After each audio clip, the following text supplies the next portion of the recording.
Senhoras e senhores, muito bom dia, uma excelente semana, uma excelente segunda-feira, 14 de setembro, inicialmente já 10 horas, aqui com a nossa live do CRES, do Conselho Regional dos Corretores de Imóveis do Estado de São Paulo, iniciando já uma semana sendo abrilhantada pelo nosso convidado, doutor Luiz Fernando Arcângelo, advogado, corretor de imóveis, professor da Fundação Amando Álvares Penteado, especializado em Direito Imobiliário, pós-graduado em Direito Civil e Processo Civil, com âmbito no novo CPC, ex-coordenador da Comissão de Direito Imobiliário e Condominial da OAB, 12ª Subseção, mestrando também em Direito e Negócios Internacionais pela UEA, Espanha. Locações, o que você precisa saber. Então, vamos lá nessa manhã acompanhar com o Dr. Luiz Felipe Arcângelo as informações que falará sobre os tipos de locação e seus principais aspectos, as garantias contratuais e suas espécies. E, por fim, sobre as negociações, renegociações, né, dos aluguéis e os distratos, que são as nossas decisões. Então, assunto de extrema importância para você nos acompanhar nesta manhã pelo YouTube, pela TV CRES, pelo Instagram, enfim, todos aqui atentos a mais uma live do CRES São Paulo, lembrando também que depois nós temos às 18 uma outra live, e às 20h30 vamos passar mais informações para vocês. Então, nos acompanhem, e agora eu tenho a honra de passar a palavra o doutor Luiz Felipe Arcângelo. Doutor, muito bom dia, obrigada pelo convite, de estar aqui, de aceitar o nosso convite, de estar conosco mais uma vez na live do CRES São Paulo. Simone, muito bom dia. Para mim é sempre uma honra e uma alegria poder falar aqui nas redes do CRES. Como você mesmo disse, eu sou advogado, me especializei aí em direito imobiliário. Eu atuo junto, principalmente a imobiliárias, a minha advocacia é voltada muito para as imobiliárias de Ribeirão Preto, e hoje nosso escritório também atende aí em outras cidades aí do estado de São Paulo também. Eu sou corretor de imóveis, Simone, inscrito no conselho aí do CRES há mais de 20 anos também. Temos uma imobiliária que atua com venda, locação e administração de imóveis há mais de 15 anos também. Eu sou palestrante do CRES São Paulo, rodei esse estado de São Paulo inteiro aí fazendo palestras pelo CRES, passei por cidades como Prudente, Araçatuba, Atibaia, Itatiba, Jundiaí, São José do Rio Preto, a própria capital, já fiz 2 quartas nobres, né? Então, e hoje também, Simone, estamos aí com um quadro no CRES que chama Pílulas CRES, né? Que eu trago aí breves comentários, sempre com assuntos relacionados ao dia a dia do corretor de imóveis e também ao direito imobiliário. E, por fim, eu sou professor em pós-graduações também, sempre voltadas aí ao direito imobiliário, como na FAAP, eu estou na FAAP como professor, na Escola Superior de Direito, na ESA, e hoje também em pós-graduações aí na cidade de Santos, né, na Escola Superior de Direito para a Ordem de Santos, numa pós aí de Direito Notarial, Registral e Imobiliário. Então, sempre aí, 99%, sempre no direito imobiliário e no mercado imobiliário, né? Simone, eu vou colocar aqui na tela, aqui a apresentação para a gente poder iniciar e não perder tempo aqui. Já vi no retorno que está tudo certo aqui, então eu vou dar início à minha exposição.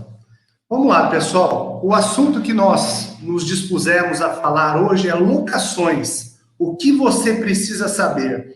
E, logicamente, entendemos aí junto à Tânia que falaríamos sobre esse tema, porque as demandas são sempre muito grandes aí quando se trata de locações. Eu separei aqui, para efeito de uma didática, em 3 tópicos. No primeiro tópico aí nós falaremos aí sobre os contratos de locação, alguns principais aspectos, tipos de locação. Falaremos sobre as garantias contratuais, as espécies de garantias e, por fim, faremos aí uma reflexão do que foi e do que está sendo alocações em tempos de pandemia, as renegociações e os distratos, as rescisões.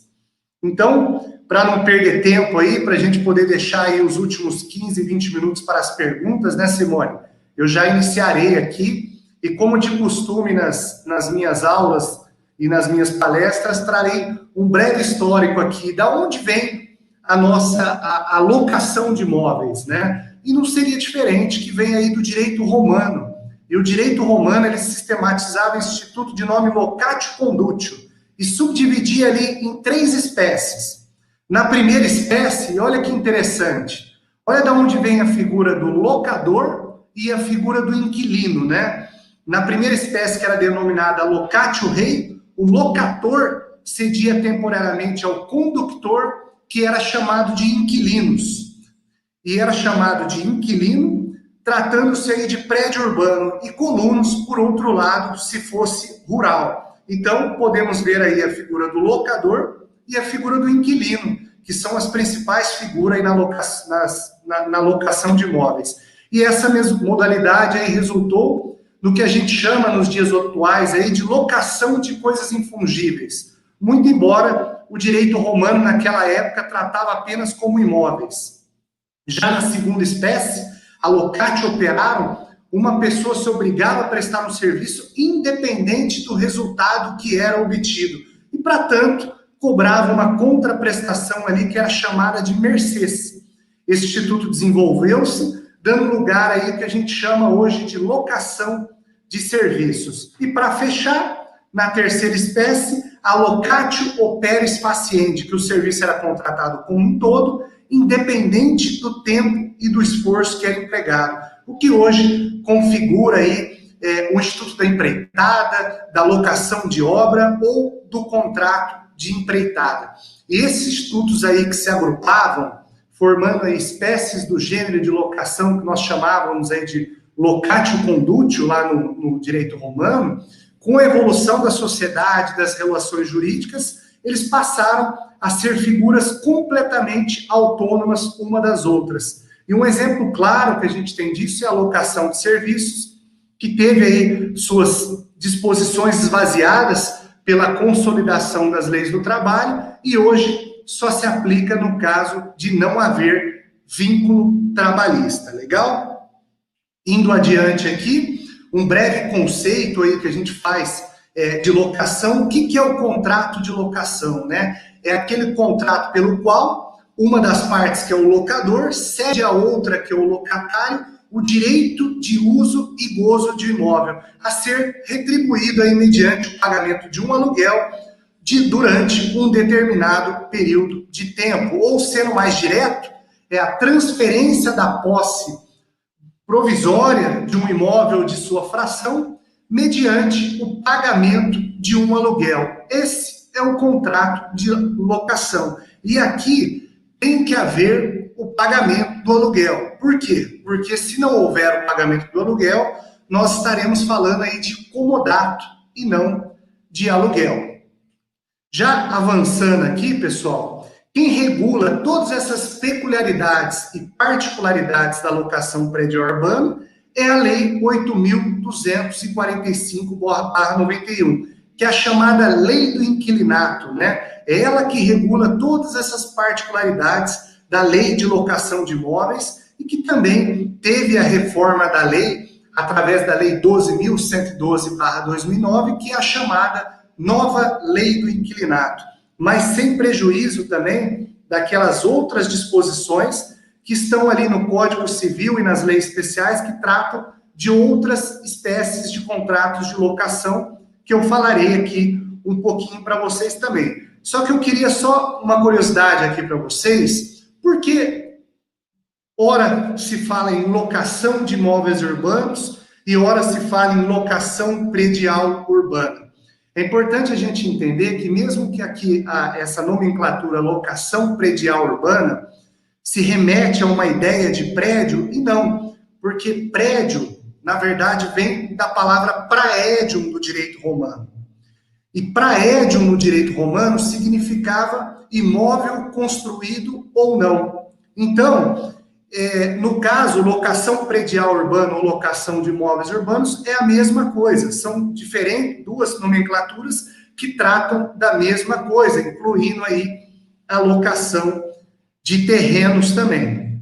Então aqui, pessoal, agora eu vou falar para vocês quais são aquelas outras espécies de locação que continuam aí sendo regulados pelo Código Civil e pelas leis especiais.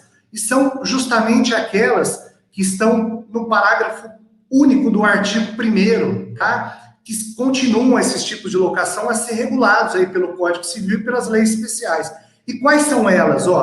Dos imóveis de propriedade da União, dos estados e dos municípios, de suas autarquias e fundações públicas. Por que aqui, turma? Porque aqui o interesse público não pode sujeitar-se ao regime privado, por isso não está na lei de locação de imóveis, de vagas autônomas de garagem ou de espaços para estacionamento de veículos. Aqui, a não ser aquelas vagas que estejam vinculadas a determinado imóvel, aqui continua a ser aplicado o contrato de garagem, dos espaços destinados à publicidade, de acordo com o artigo 29 e 30 da Constituição, mediante uma votação do Legislativo, ele concede às autarquias municipais para que elas regulem esse interesse local, essa locação aí. Então, também não está na lei de locação de imóveis.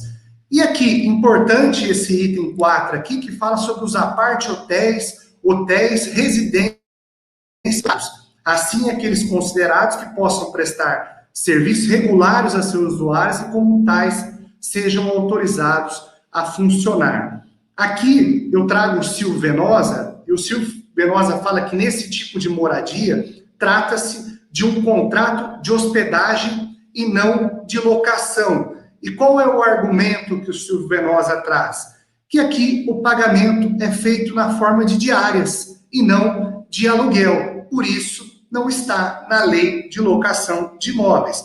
Por que que é importante essa distinção aqui, pessoal? Porque se tratar de contrato de hospedagem, a ação para tirar aquele inadimplente são as ações possessórias, e não o despejo, que trata a locação de imóveis. E, por fim, o arrendamento mercantil em qualquer de suas modalidades. Aqui não é um mero aluguel e é um instituto regulado por lei própria. Então, expliquei aqui para os colegas corretores e demais colegas que estão nos acompanhando os contratos de locação que não são regulados pela lei de locação de imóveis.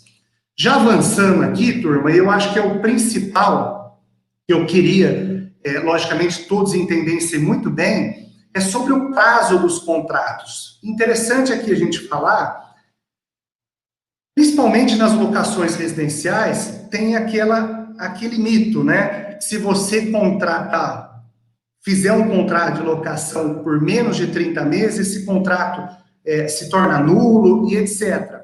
A questão de você fazer um contrato por prazo igual ou superior a 30 meses ou menor que 30 meses, é que isso irá gerar direitos e deveres entre locadores e locatários. Então, essa é a diferença, porque é livre a pactuação, é livre locadores e locatários fazerem o contrato pelo prazo que eles entenderem que é melhor para eles. Mas é justamente isso que a gente que nós falaremos aqui para vocês, tá? Aqui fala, dependendo da vênia conjugal, se igual ou superior a 10 anos. Aqui é justamente o seguinte, pessoal. Naquele contrato que suplantar 10 anos, que for maior que 10 anos, e o cônjuge não deu a sua outorga, o xória, não assinou aquele contrato, quando der 10 anos e um dia desse contrato de locação, esse cônjuge não é obrigado a respeitar esse contrato, podendo, a partir desse prazo, ele entrar com ação de despejo se ele não quiser continuar com esse contrato de locação. Mas vamos lá, vamos falar sobre o prazo. Olha que importante com relação ao prazo, turma. Num contrato de locação residencial, se você fizer um contrato menor que 30 meses, é importante que, nesse caso, não caberá a chamada denúncia vazia. O que é a denúncia vazia, turma? É justamente aquela possibilidade de, no fim do contrato, o locador pedir o imóvel ao locatário sem que haja motivação. Então, se você fizer um contrato menor que 30 meses, o que vai acontecer com esse contrato. O locador não conseguirá pedir o contrato sem demonstrar a razão ou a necessidade de retomada desse imóvel. Então, por isso que é importante, eu falarei sobre isso, o prazo que você faz nos contratos de locações residenciais. E também veremos aqui que a locação por temporada possui algumas características próprias, como, por exemplo, prevê um limite máximo de 90 dias. Mas é aqui que eu quero falar aos colegas corretores.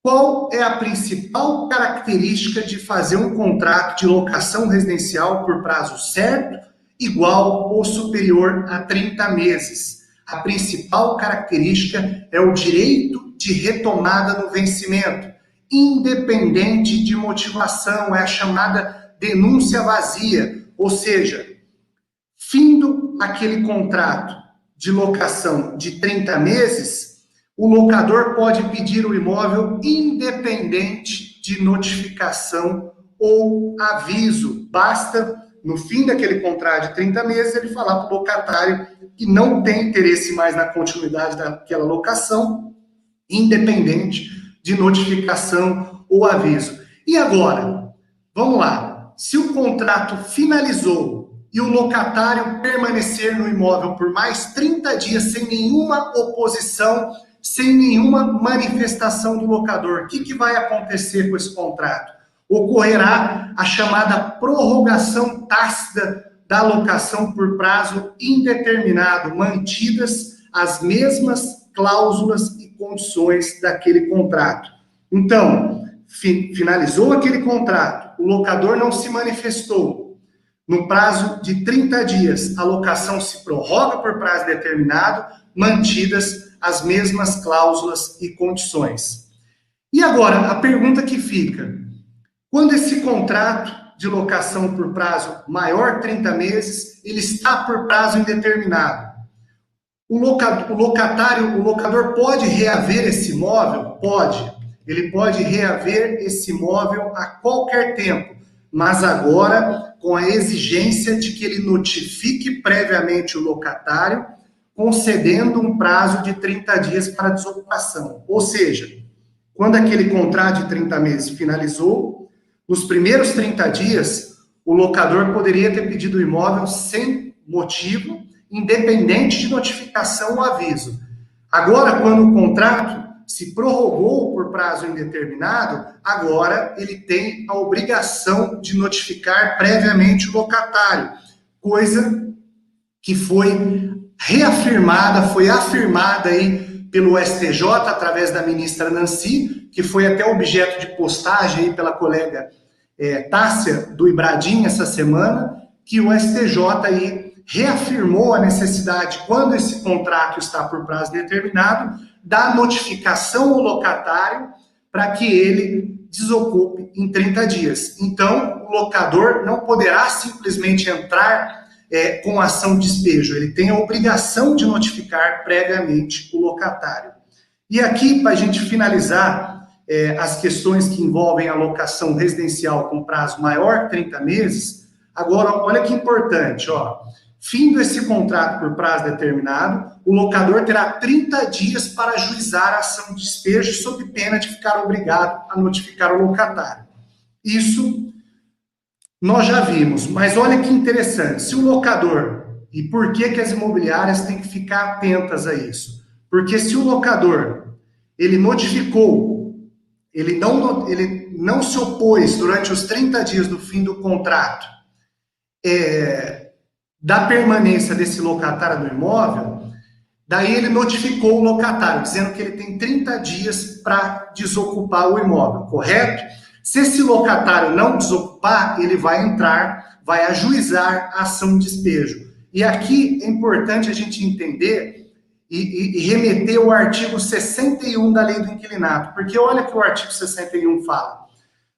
Se o locatário, quando o locador ajuizou essa ação de despejo, no prazo da contestação, ele concordar, ele manifestar a sua concordância com a desocupação do imóvel, o juiz vai dar até 180 dias para ele desocupar o imóvel, E se ele desocupar dentro desses 180 dias, esse locatário ainda ficará isento das custas processuais e dos honorários advocatícios. Por isso, por conta do artigo 61, que as imobiliárias têm que ficar sempre, as administradoras de imóveis têm que ficar sempre muito atento com esse prazo, se o locador quer o imóvel de volta ou não quer o imóvel de volta e fazer essa notificação. Agora, já avançando aqui, a outra espécie de locação residencial, que são aquelas feitas por prazo menor que 30 meses, inferior a 30 meses, ou contratadas de forma verbal, tá? Então, uma questão importante aqui, pessoal, qual é a principal característica desses contratos que são feitos por prazo menor que 30 meses? É que não há a possibilidade da chamada denúncia imotivada do contrato, ou seja, aqui a denúncia é cheia, tem que haver motivação para o locador pedir o imóvel, ou seja, somente em um dos incisos elencados no artigo 47. Então, na maioria das vezes, são contratos que são feitos por 12 meses, que seja 24 meses, porque o locador não quer fazer um contrato tão longo, ou o locatário quer fazer um contrato menor. Só que é importante aqui nesse tipo de contrato que o locador entender que nesse tipo de contrato ele não vai poder pedir o imóvel sem que haja um dos motivos elencados no artigo 47. Veja como é complicado. E quais são esses motivos, pessoal, do artigo 47? São os 5 incisos. Logicamente, aqui, até pelo nosso tempo, para que eu possa falar sobre garantias contratuais para vocês, eu não vou poder falar sobre cada um dos itens, eu vou passar a falar aqui sobre um dos principais, mas aqueles que quiserem o material depois dessa live, fiquem à vontade para me solicitar esse material, que vai ser uma honra encaminhar aí aos amigos corretores, tá? Mas o que eu queria dizer para vocês é o seguinte: então, o corretor, quando fez esse contrato por menos que 30 meses, ele tem que entender que aqui, nesse caso especificamente, para pedir esse imóvel, só nos motivos elencados no artigo 47, como, por exemplo, mútuo acordo. O que é um mútuo acordo? Houve um acordo entre locador e locatário, houve o descumprimento do locatário desse acordo, então, nesse caso, o locador pode pedir esse imóvel de volta, em decorrência da prática de infração legal, em decorrência de falta de pagamento, para a realização de reparações urgentes do poder público, em decorrência da extinção do contrato do trabalho, se a ocupação desse imóvel estiver relacionada com o emprego, para pedido de uso próprio de seu cônjuge ou companheiro, ou uso residencial de ascendente ou descendente. E agora, vocês viram aqui, que aqui são os motivos que o locador poderá pedir esse imóvel quando o contrato se prorroga menor que 30 meses. Agora, o pessoal fala assim, mas, Luiz Felipe, professor, como que funciona? E se eu, no caso de eu fazer um contrato por menos de 30 meses, eu não vou poder pedir esse imóvel sem que haja motivação? Sim, mas somente se a vigência ininterrupta da locação ultrapassar 5 anos. Ou seja, você não quis fazer um contrato de 30 meses ou mais porque você achou que era muito, e agora você vai ter que, para pedir o imóvel sem motivação, você vai ter que esperar 5 anos ou 60 meses para te pedir esse imóvel sem motivação, ok? Então, avançando aqui, turma, vou falar um pouquinho sobre as locações não residenciais ou locações comerciais, como mais popularmente é conhecida. Aquelas que dão direito à renovatória primeiro. Qual que é a ideia desse tipo de locação que dá direito à renovatória? Aqui, o principal fundamento é proteger o fundo de comércio, ou seja, o ponto comercial. Resumindo uma palavra que a gente chama de aviamento. Previnem-se justamente aí os lucros cessantes, que são derivados aí da interrupção da atividade e da necessidade de se deslocar esse estabelecimento. Eu vou falar sobre os requisitos desse tipo de locação que dá direito à renovatória pelo empresário locatário. Importante aqui a gente entender que é uma norma cogente esse tipo de de locação que dá direito à renovatória. O que é norma cogente, colegas corretores? Que não é possível a dispensa pelas partes. Ou seja, não é possível que o locador ele coloque no contrato de locação que o locatário não te terá direito à renovatória. É o mesmo que acontece, por exemplo, na questão da multa proporcional de pagamento ao locatário quando ele desocupa o imóvel antes do prazo do contrato. Não é possível também o locador colocar uma cláusula ou a imobiliária que a multa vai ser paga de forma integral, porque na lei do inquilinato, esse artigo é norma cogente, diz que não é possível dispensa pelas partes. Então, aqui, na locação comercial com direito à renovatória, o locador também não pode incluir uma cláusula que o locatário não terá direito à renovatória. Quais são os principais requisitos da renovatória? Primeiro que esse empresário locatário ele tem que explorar a mesma atividade econômica durante 3 anos consecutivos. Outro requisito, contrato escrito e por prazo determinado de no mínimo 5 anos, podendo se computar as renovações sucessivas. O que são essas renovações sucessivas, pessoal? Renovações sucessivas é no caso, por exemplo, de você fazer um contrato de 2 anos, mais 2 e mais 1. Pode-se computar essas renovações sucessivas. E é no mínimo 5 anos, podendo ser um contrato de 5, um contrato de 6, um contrato de 7, para que dê direito a essa renovatória, tá? Aqui interessante entender, pessoal, qual é o prazo para o ajuizamento da ação renovatória quando não se deu de forma consensual essa renovatória. É o interregno de 1 ano até 6 meses no mínimo, ou seja, no máximo 1 ano a 6 meses no mínimo naquele ano anterior ao fim do contrato. Ou seja, contrato de 5 anos tem que entrar no 4º ano, contrato de 6 anos tem que entrar no 5º ano. Esse é o prazo. E se um contrato de 5 anos eu deixei para entrar com a renovatória quando estava completando o 5º ano, 1 mês antes de completar o 5º ano? Infelizmente, você perdeu o prazo da renovatória, porque o prazo é decadencial. Há alguma hipótese, Luiz Felipe, que o locador não está obrigado a renovar esse contrato? Sim, na hipótese de determinação do poder público, tiver que realizar obras no imóvel ali que importarem na radical transformação, ou também se for fazer uma modificação de tal natureza que aumente o valor do negócio ou da sua propriedade. Nesse caso, o locador não está obrigado a renovar o contrato. Qual o fundamento do locador não precisar renovar o contrato nesses casos? Primeiro, a sanção a ser imputada ao locador no caso de ele não fazer aquela obra determinada pelo poder público.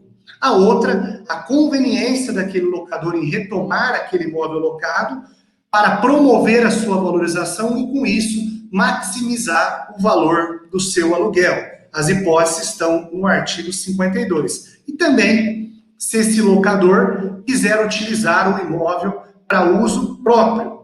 E se esse imóvel comportar, inclusive, o uso exclusivamente residencial, ele também pode retomar esse imóvel. Agora, tem uma outra hipótese também que ele não é obrigado a renovar, no caso de uma melhor proposta de terceiro. Nesse caso, o locatário poderá replicar essa proposta e, se ele conseguir melhorar o valor, uma proposta melhor que daquele terceiro, ele consegue ali eliminar aquele fato obstativo e, com isso, seguir com a locação, tá? Nesses casos, especificamente, que a renovação não se deu, que houve aí a perda do lugar, a perda desse lugar, em razão, e a desvalorização desse fundo de comércio, em razão aí da não renovação, por conta de uma melhor proposta de terceiro, ou que o locador não deu o motivo alegado no prazo de 3 meses, nesse caso, o locatário terá direito ao recebimento de uma indenização, ok? E nós temos outras locações aqui, colegas corretores, que a lei é ainda mais protetiva no que tange aí a rescisão desse contrato e o desfazimento desse vínculo locatício, que é no caso de hospitais, estabelecimentos de saúde, de ensino, templos religiosos. Nesse caso, teremos que olhar ali no artigo 53, que fala quando que pode rescindir aquele contrato de locação. E eu dou exemplo aqui de uma escola, por exemplo, que para que se faça o despejo daquela escola, somente no período de férias escolares, não podendo despejar aquela locatária, que é uma escola, durante o ano letivo. Então, tem que ser objeto aí, por parte da imobiliária e do locador, de uma explicação a esse locador como vai se dar esse tipo de locação. E fechando aqui as espécies de locações, para a gente poder falar sobre as garantias contratuais, nós temos aqui a locação por temporada, né? O que é a locação por temporada? A locação por temporada é aquela da prática de lazer, cursos, tratamento de saúde, obras no imóvel e fatos que decorrem aí tão somente de determinado tempo e contratada por prazo não superior a 90 dias, tá? Qual que é a ideia dessa locação por temporada, turma? É justamente aí resguardar o interesse daquelas partes contratantes, dando ali os instrumentos necessários para coibir as fraudes, né? Um aspecto mais importante desse tipo de locação, eu não tenho dúvida aqui que é a necessariedade do contrato escrito, tá? Por ser uma locação por prazo determinado, e com isso, se essa pessoa não fizer esse contrato escrito por prazo determinado de 90 dias e fizer de forma verbal essa locação de temporada, o que vai acontecer?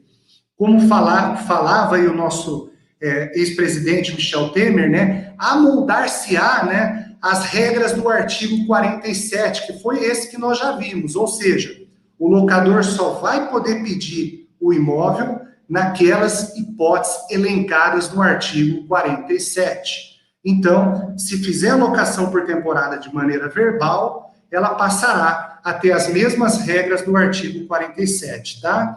E agora, na locação por temporada, se fez um prazo de 90 dias e o locador não se opôs, não se manifestou nos 30 dias após, e essa locação continuou, o que vai acontecer com essa locação? Vai ser mantida a sua causa, tá? Por o locador não ter feito nada para tirar o locatário nos 30 dias após o fim dos 90 dias, porém, nesse caso especificamente, o locador só vai poder tirar o locatário após 30 meses. Então, por isso que o locador ou a imobiliária tem que ficar atento em tirar aquele locatário nos 30 dias após os 90 dias. É possível relativizar esse prazo na locação por temporada? Já houve relativização, no caso, principalmente aí de tratamento de saúde, só que merece uma análise do caso concreto, porque são decisões aí por parte dos magistrados e do judiciário. E por fim, da locação por temporada, um importante aspecto da locação por temporada é a forma de pagamento, ou seja, excepcionando essa regra geral, o locador pode cobrar de forma antecipada o aluguel, coisa que não se pode fazer, por exemplo, num contrato que tem garantia. Legal? E agora, estamos num tempo legal, entrando aqui nas garantias contratuais. Quais são as espécies de garantias contratuais, colegas? As garantias contratuais que o locador pode exigir do locatário, as garantias são aquelas do rol do artigo 37, ou seja, caução, fiança, seguro-fiança locatícia e a cessão fiduciária de cotas de fundo de investimento. Importante a gente entender aqui também que é vedado que o locador exija do locatário mais de uma garantia, sob pena de, inclusive, contravenção penal. E só um ponto que eu queria voltar aqui para vocês, é que a garantia, isso é muito importante a gente falar aqui para os colegas corretores, ela se estende até a efetiva devolução das chaves, de acordo com o artigo 39 da nova redação da lei do inquilinato, Então, mesmo que o contrato se prorrogue por prazo determinado, a garantia continua até a efetiva entrega das chaves. Legal? Eu vou falar um pouquinho sobre cada garantia aqui, antes de a gente partir para a finalização aí, com algumas reflexões sobre as renegociações dos contratos. Nós temos a caução de bens móveis, que é aquela registrada no cartório de títulos e documentos.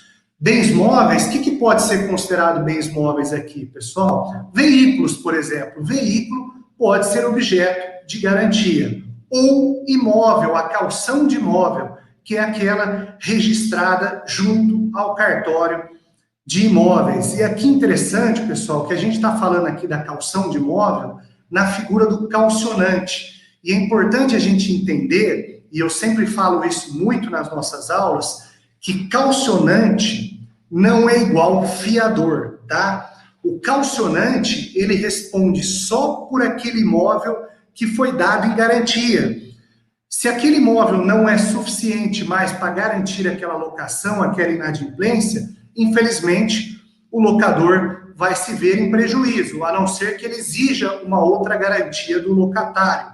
Agora, o fiador, ele já responde pela integralidade do seu patrimônio.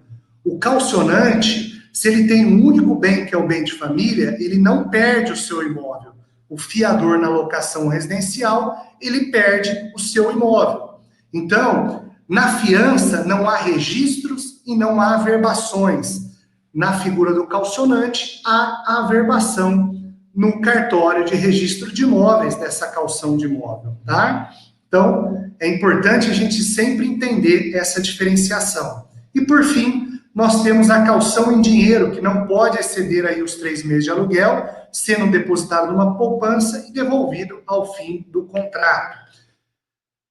A fiança, que é a tradicionalmente mais utilizada como garantia, embora recentemente nós tivemos aí uma pesquisa do Cresce, tá? Que a caução em dinheiro ultrapassou a fiança, que foi realmente uma questão interessante a se ventilar e a se conversar sobre isso. E a fiança, o que é? Um terceiro que garante aquela operação. Então, fiador e locatário não podem ser a mesma pessoa. Isso é muito importante a gente colocar aqui também. Uma jurisprudência interessante, uma decisão que deve ser levada em conta, nós já vimos aí que a fiança é gratuita e é a única que não exige aí do locatário um gasto adicional de imediato. Nós temos outras garantias, mas todas elas são onerosas, a fiança é a única que não gera custo de imediato ao locatário, mas é importante a gente entender que a primeira turma aí do Supremo, ela decidiu que não é possível, mas penhorar o bem de família do fiador na locação comercial. O que trouxe com isso, pessoal? Insegurança jurídica. Por quê? Porque o fiador é a única alternativa que não traz custos de imediatos para quem aluga um imóvel. E o mais importante que eu quero falar isso para vocês, pessoal, é que a lei de locação, ela não, para fins de garantia, ela não faz distinção entre contrato comercial e contrato residencial. Portanto, essa decisão do Supremo, esse é um entendimento deste colega que vos fala, tende a ser entendido, a ser estendido para as locações residenciais também. Então, com certeza, essa decisão do Supremo deixou aí a figura do fiador mais frágil, a figura do fiador que só tem um imóvel. E é interessante que as imobiliárias e administradoras do imóvel façam uma análise patrimonial muito mais criteriosa por conta dessa decisão. Por quê? Porque você pegar um imóvel como fiança, como garantia, numa locação comercial, um único imóvel, que é o bem de família do fiador, com certeza, no final, você eventualmente vai ter algum problema, né? Porque não vai conseguir penhorar esse bem de família do fiador na locação comercial. Seguro-fiança, que, logicamente, os corretores, como esses corretores que buscam conhecimento, sabem que é aquela garantia, que é uma garantia muito boa, que o locatário paga um prêmio que gira em torno de um aluguel a um aluguel e meio, e a seguradora garante toda aquela operação. Então, é uma garantia muito boa que nós temos aí no mercado imobiliário, tá? E, por fim, eu queria falar, mesmo que de forma mais rápida, nós temos a modalidade dos contratos sem garantia, né? Que também possui alguns benefícios. Nós sabemos que os locadores, é difícil eles abrirem mão da garantia, mas nós precisamos também ventilar essa possibilidade, porque isso já é uma realidade na capital de locações sem garantia e no interior também.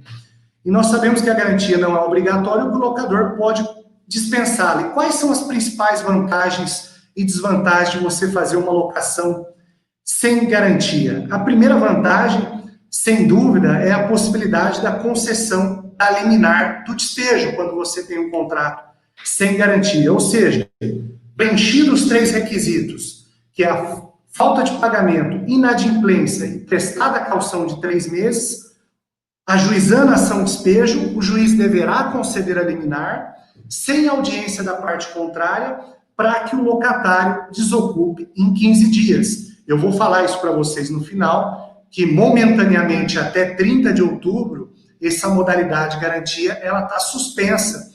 Não é suspensa a confecção do contrato, mas os despejos quando há essa possibilidade.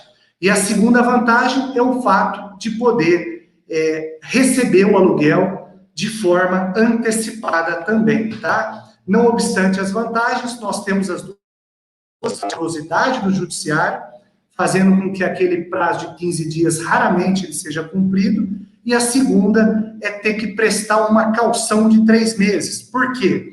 Porque muitas vezes o proprietário não tem essa caução, mas lembrando que você pode também dar o seu imóvel como garantia para o juiz da liminar, sob pena de ele não conceder na liminar, os advogados terem que agravar. Nós obtivemos aí a concessão de algumas liminares em que os juízes deferiram tais medidas, independente de caução. Se nós tivéssemos aí mais decisões nesse sentido, que os juízes concedessem a liminar independente da caução, e também se a estrutura do judiciário conseguisse atender por mais rapidez as demandas da justiça, nós não temos dúvidas aí que mais proprietários optariam de fazer essa locação sem garantia também, né? E agora eu já passo aqui para minhas considerações finais, né? Para passar a palavra para Simone, só algumas reflexões. Nós tivemos todos esses pedidos de descontos, o que nós pudemos ver aí ao longo desses meses, desses 5, quase 6 meses aí de pandemia, é que é profundamente enganoso entender que todos tinham direitos a descontos nos aluguéis, tá? Coube aos juízes separarem aí quem eram as vítimas e os aproveitadores, porque nós, durante esse período, vimos aí muitas pessoas que, mesmo num cenário de pandemia, se aproveitaram pedindo descontos, tá? E coube aos juízes, quando dos pedidos de descontos liminares, separar aí, e o desafio maior, com certeza, foi com relação à demonstração de quem, de fato, necessitava aí da redução desse aluguel. Vimos também que a maioria dos locatários aí que obtiveram desconto se tratavam de locações comerciais, que, de fato, nós tivemos que ter uma sensibilidade maior com as locações comerciais, porque as atividades foram interrompidas desses empresários locatários. A abordagem inicial foi muito importante, pessoal, durante esse período de negociação, porque muitos simplesmente encaminhavam e-mails aí, dizendo que queriam, que a partir do próximo mês, queriam obtenção de desconto, independente aí de fazer prova através de documentos do seu desequilíbrio econômico em razão da pandemia, e viu-se, principalmente com o passar do tempo aí, que os juízes passaram a pedir a comprovação maior por parte desses locatários que eles realmente tiveram esse desequilíbrio econômico em razão da pandemia, e nas locações comerciais, até por um trabalho muito bem feito aí pela doutora Juliana Feltrin, né, que é uma colega também de Ibradim, e que ela fez um levantamento, e nas locações comerciais foi muito maior a quantidade de pedidos de descontos, né, de 500 decisões que ela levantou, apenas 13 se tratavam de locações residenciais. E nós vimos também, infelizmente, houve aí uma derrubada do veto no artigo 9º da Lei 14.010/2020. Então, algumas hipóteses de liminares foram suspensas durante esse período de pandemia, e a gente pode citar algumas aí que está valendo a suspensão dessas liminares. Por exemplo, no descumprimento do mútuo acordo, hoje a liminar está suspensa. No caso da extinção do contrato de trabalho, quando aquele contrato de trabalho está vinculado a um determinado imóvel, também está suspensa essa liminar.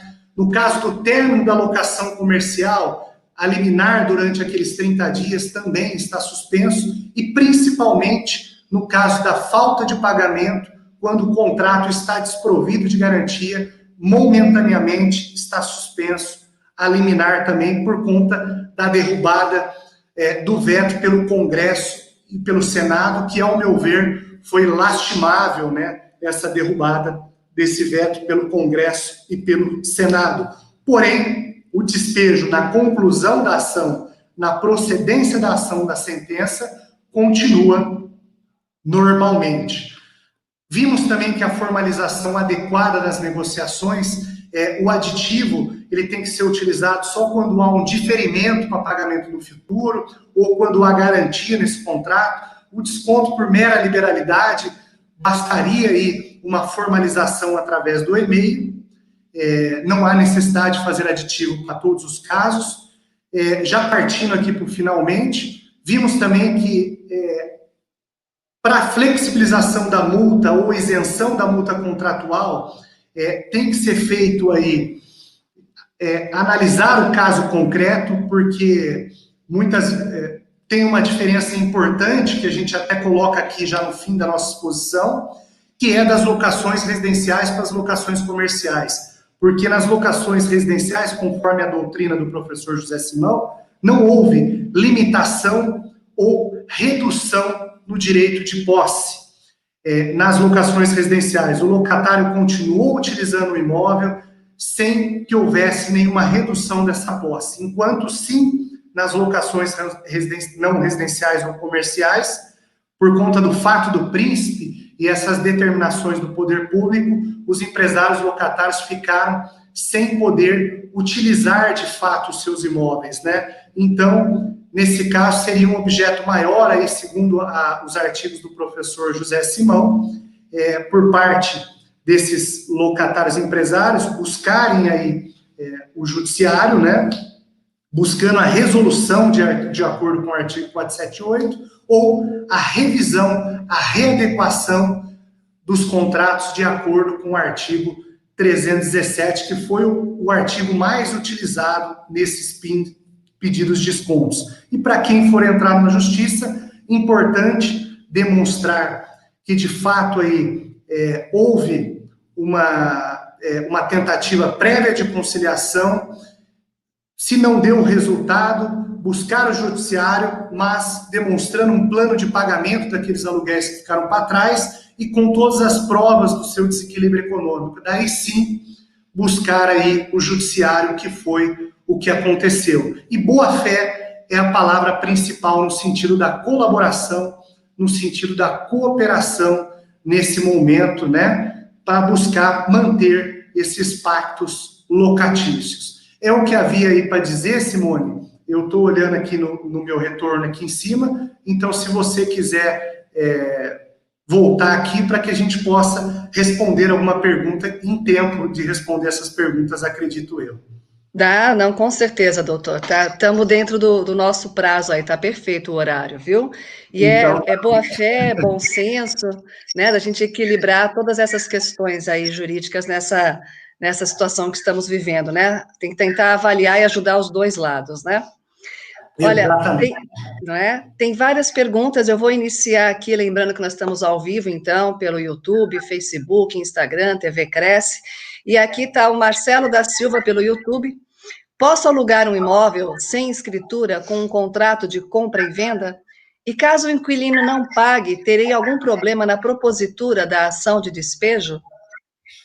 Pode sim, Marcelo, não há problemas de você não ter a escritura, até foi objeto aí do colega aí de Cresce também, o professor Júlio Sanches também faz muitas lives e tem um programa aí. Outro dia até eu assisti uma live do Júlio Sanches que realmente ele falava sobre isso, né? Que não há necessidade aí de ter esse domínio, né? Essa escritura, né? O título de propriedade, bastando esse locador ter a posse desse imóvel, ele vai conseguir, sim, fazer essa locação desse imóvel e não vai ter problema na propositura da ação de despejo, tá? A não ser que haja aí uma demanda por alguém que entenda ser de fato o proprietário desse imóvel, quem tem a posse, mas daí é uma outra situação aí de a gente falar, tá? Perfeito. Tem também a Ranilda Silva pelo YouTube. Qual é o melhor modelo de contrato para locação de imóveis? Colega Ranilda aí, né? É difícil eu falar qual que é o melhor modelo. Eu entendo que o melhor modelo é aquele confeccionado por um advogado especialista em direito imobiliário, que é parceiro essa imobiliária, né? Eu acho que é muito importante aí para os corretores de imóveis e imobiliárias que atuam com administração de imóvel, que elas busquem aí um parceiro advogado para poder confeccionar um contrato aí que dê toda a segurança aí para os seus locadores e também para aqueles locatários que irão virar o seu cliente. Então, Simone, é importante aí uma parceria para que confeccione um bom contrato de locação. É difícil Sim. falar qual que é o melhor modelo de contrato de locação. Avaliar direitinho todas as cláusulas, as questões particulares do contrato, tudo isso é muito delicado, tem que avaliar. De acordo com as mudanças da nova lei do inquilinato, né? Tudo isso. Sim, sim. Pesquisar bastante, né, Ranilda? E pesquisar e fazer uma boa apoio jurídico aí para montar esse contrato, né? Com certeza. Perfeito, Vamos lá, perfeito. também tem a Fátima Silva, também pelo YouTube. Comprei uma casa pela alienação fiduciária da Caixa Econômica e nos foi falado que era uma duplex. Mas a moradora da casa de cima não quis sair, alegando que ela comprou a parte de cima da laje. O que devo fazer para saber se ela tem realmente direito? Olha, uma pergunta complexa, né, Fátima, e essa pergunta que você está fazendo. Realmente, me parece que você caiu numa situação ruim aí, né? Mas, logicamente, para essa pessoa aí que está dizendo que ela teria o direito sobre essa laje, né? E que é estranho aí que quando da engenharia por parte da Caixa, né? Porque se foi feita uma alienação fiduciária, de fato houve aí um engenheiro que foi fazer a avaliação desse imóvel, e como que ele não viu, né? Na matrícula do imóvel, imagino que pela matrícula desse imóvel que você comprou, deveria falar que é um duplex e ele também ia querer fotografar esse imóvel para ver se tudo está verbado devidamente nessa matrícula desse imóvel. Mas você tem que pedir para essa pessoa que está dizendo que ela tem o direito do uso dessa parte de cima e, se for o caso, tomar aí as medidas judiciais cabíveis, porque, de fato, aí você vai precisar procurar um colega advogado para te ajudar nessa demanda aí. É um caso Situação complexo. bem delicada a situação, né, doutor? Bem delicada, bem delicada. Bom, vamos lá também para o Marcelo da Silva, também pelo YouTube. Posso fazer um contrato de locação sem pedir fiança? E, em caso de inadimplência, posso me aproveitar do pedido de liminar na ação de despejo para despejá-lo em 15 dias?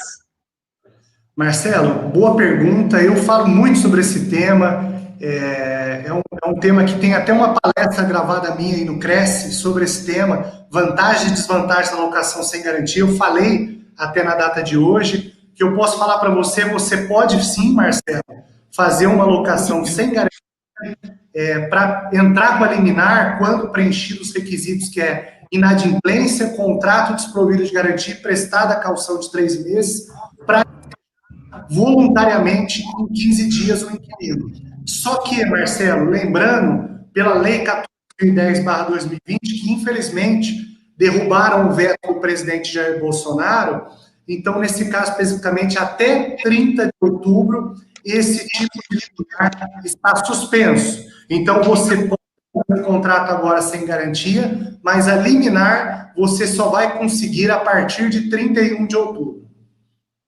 Tudo bem, esclarecido aí para o Marcelo, participando mais uma vez com a gente. Leda Vasconcelos, também pelo YouTube. Posso pedir o imóvel residencial por motivo de barulho e som muito alto? O contrato está no período de renovação, 12 meses. Primeiro, se tratando de uma locação residencial, Leda, conforme eu falei, temos duas espécies de locação residencial. As com prazo menor que 30 meses e prazo maior que 30 meses. Então, essa renovação de 12 meses, que de fato você tem que se atentar um pouquinho para isso que eu falei na palestra de hoje.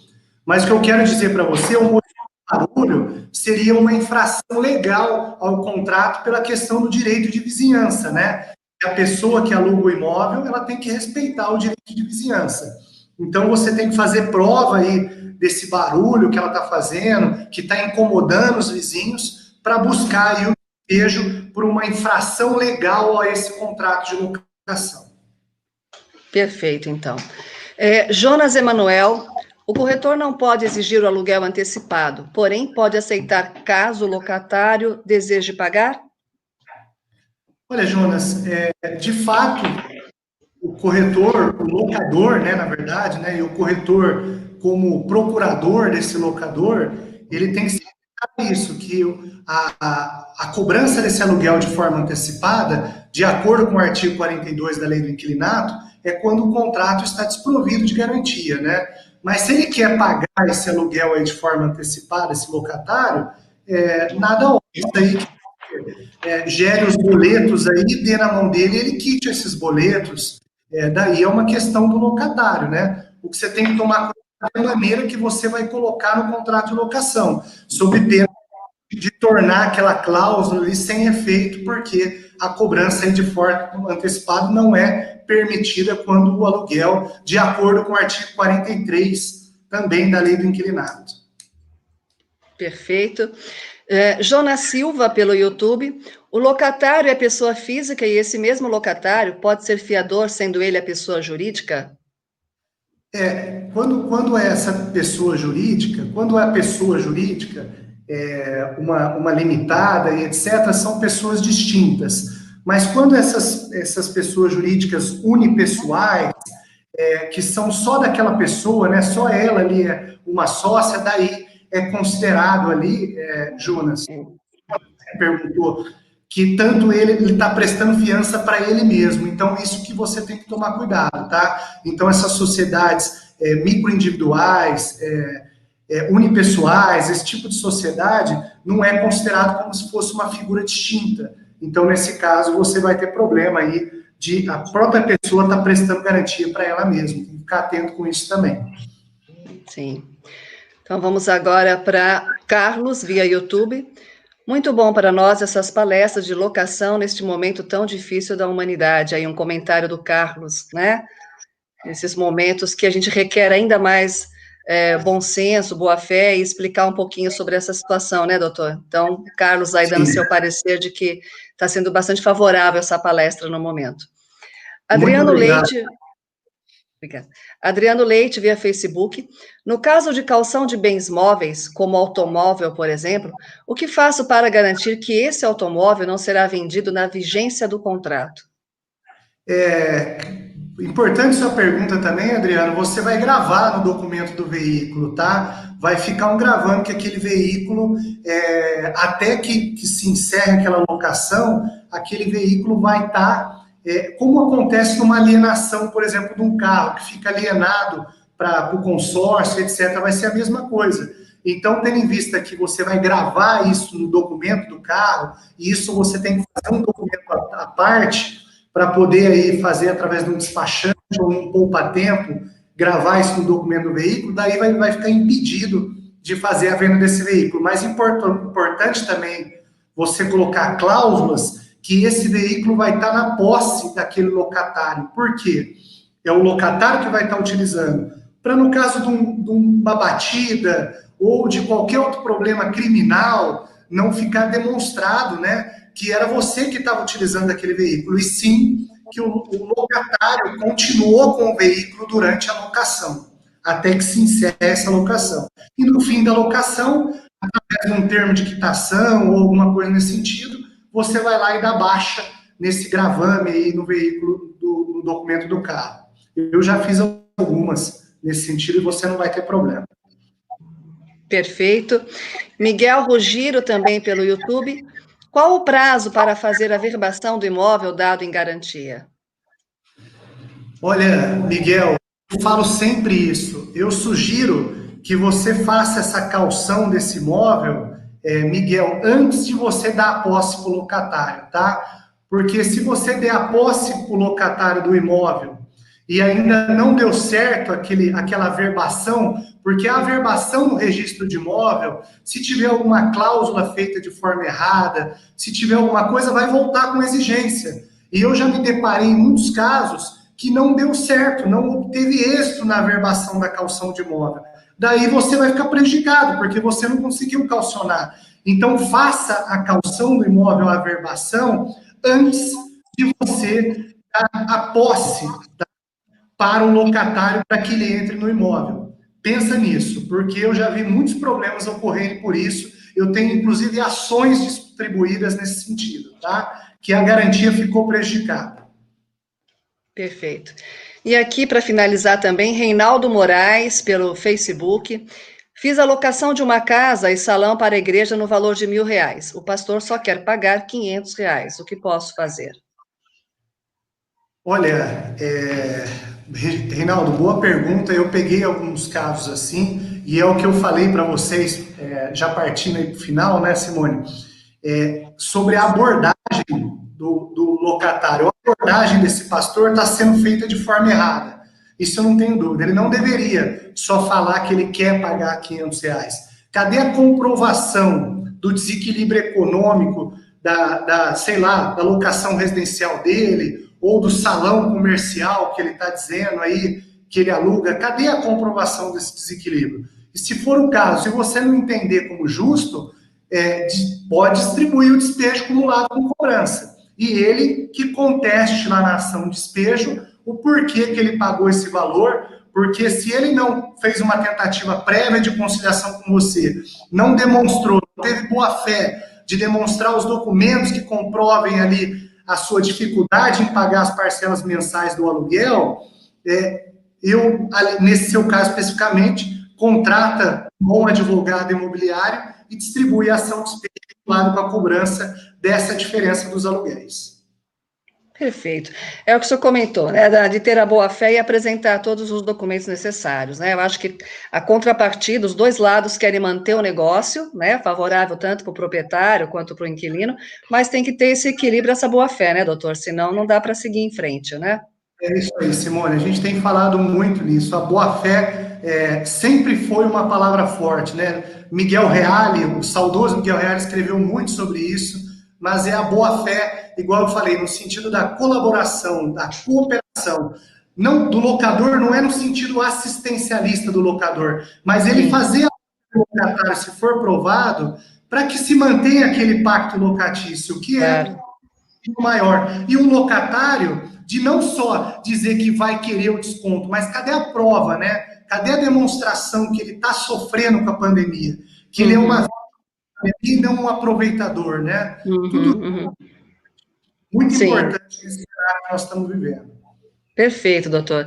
Olha, excelente, realmente, assim, movimentou bastante aí a nossa internet, em todos os nossos canais, que nós estamos aí ao vivo. Deixamos o seu contato também, doutor, para que, se precisar, a gente possa mandar e-mail, se os colegas quiserem, inclusive a apresentação que o senhor comentou, peçam direto ao doutor Luiz Felipe, ele encaminha, né? luizfelipe@arcangeloadvogados.com.br, é isso mesmo, né, doutor? E aí a gente manda aí o material, tirem suas dúvidas, outras informações. Com certeza o doutor vai estar disponível aí para a gente.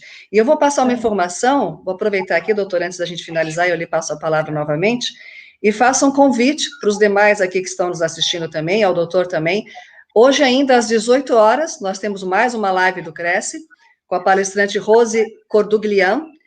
O tema é Designer de Novas Soluções de Atendimento ao Cliente. Então, novas soluções aí de atendimento ao cliente. E a Rose, ela é psicóloga formada pela Mackenzie também, excelente currículo aqui. Então, às 18 horas, sobre esse tema, Designer de Novas Soluções de Atendimento. E depois, às 20h30, Então, nós temos às 18, depois às 20h30, Edgar Caetano, especialista em comunicação e oratória, né, Walk to Talk, bem interessante o tema dele também, comunicação para negócios de alta performance. Então, vai ter aí mais 2 assuntos para a gente aproveitar as lives do Cresce às 18 e às 20h30.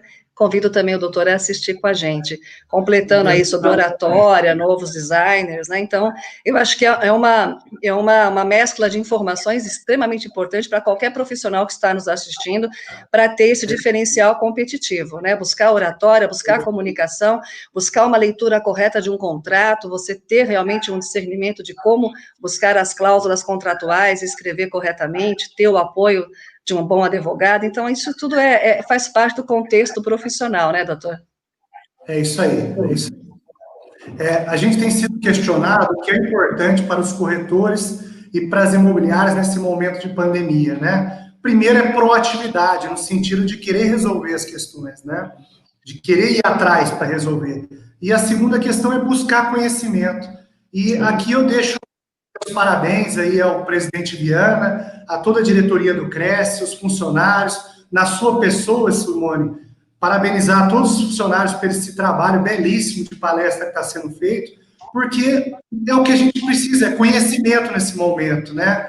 Para poder resolver todas essas problemáticas que a pandemia nos trouxe. E tem muitas situações que chegaram com a pandemia e o que a gente fala aqui não vão voltar mais. Não vão voltar mais. Daqui para frente, isso a gente vai ter que engolir, né? Vai ser bom para nós, que seja. Mas Sim. A gente tem que ter conhecimento. E o Cresce tem ajudado os corretores muito nesse momento. Parabéns. Parabéns a todos. Aí, obrigado pela oportunidade sempre que o Cresce me dá, em caráter informativo, de levar aos corretores aí um pouquinho de conhecimento. Mas é a palavra-chave que você falou mesmo, doutor, é a proatividade, né? E o conselho, agradeço em nome da diretoria do Cresce, do presidente, as suas palavras também. E essa proatividade, como você falou, depende muito do profissional. Nós temos mais de 4.000 palestras no acervo do Cresce, da TV Cresce, e de março em diante, até então, nós estamos com as nossas lives, às vezes 2, 3 vezes por dia, fora os programas fixos, programa de questão de direito, doutor Júlio César, que acompanha também. Então, assim, é uma gama de informações, logicamente sempre muito coerente, sempre com muito discernimento, com propriedade, com profissionais que estão aqui nos dando abrilhantando todo esse material, esse conhecimento para o Cresce São Paulo e para quem está nos assistindo ao vivo aí por todos os nossos canais de comunicação. Mas, doutor, parabéns mais uma vez, muito obrigada, em nome do Cresce, do presidente, senhor José Augusto Viana Neto, todo o conselho, pela sua live, pela sua apresentação, as informações aqui de extrema competência para o corretor de imóveis, para o inquilino, para o proprietário, para que a gente possa estar sempre muito atento a todas as cláusulas e necessidades aí da cidadania que temos que exercer com todos os direitos e deveres, né? Eu acho que é bem assim mesmo, doutor. É isso aí, Simone, eu que agradeço mais uma vez a oportunidade, a gente que dá aula, né, que tem a docência aí como parte da nossa vida, está acostumado a falar 12 horas, eu queria falar 12 horas, a gente tenta levar muito ambicioso aí, mas teremos com certeza outras oportunidades aí de falar um pouquinho mais aí aos corretores. Com certeza, de repente a gente volta mais uma vez esse ano ainda com a sua live, vamos manter contato. Doutor, peço que o senhor continue na sala também, por gentileza, para o feedback após aqui o nosso encerramento, tá bom? E mais uma vez, peço então que nos acompanhem pela TV Cresce, YouTube, Facebook, Instagram, enfim, todas as mídias ao vivo, às 18 e às 20h30, com novas palestras no dia de hoje ainda. Muito obrigada a todos, tenham um bom dia, muito obrigada, doutor, e até uma breve outra live, se Deus quiser. Muito obrigado, corretores, um abraço, até a próxima. Obrigado, Simone. Obrigada, doutor, até.